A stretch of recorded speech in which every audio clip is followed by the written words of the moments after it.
ঈদ মুবারক, ঈদ মুবারক, ঈদ মুবারক। আসসালামু আলাইকুম। ইফতারি করব আজকে চাঁদ রাত। ইফতারি করার জন্য এখানে পুরি নিয়ে আসছি। আলুর চপ, পুরি, খেজুর আর শরবত খাবো ইফতারিতে, আর চা বানিয়ে নিব।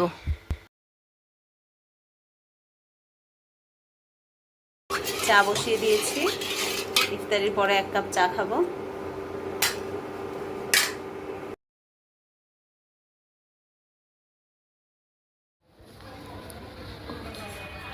আল্লাহু আকবার, আল্লাহু আকবার, লা ইলাহা ইল্লাল্লাহ, আল্লাহু আকবার, আল্লাহু আকবার, ওয়া লিল্লাহিল হামদ। ঈদ মুবারক, ঈদ মুবারক, ঈদ মুবারক।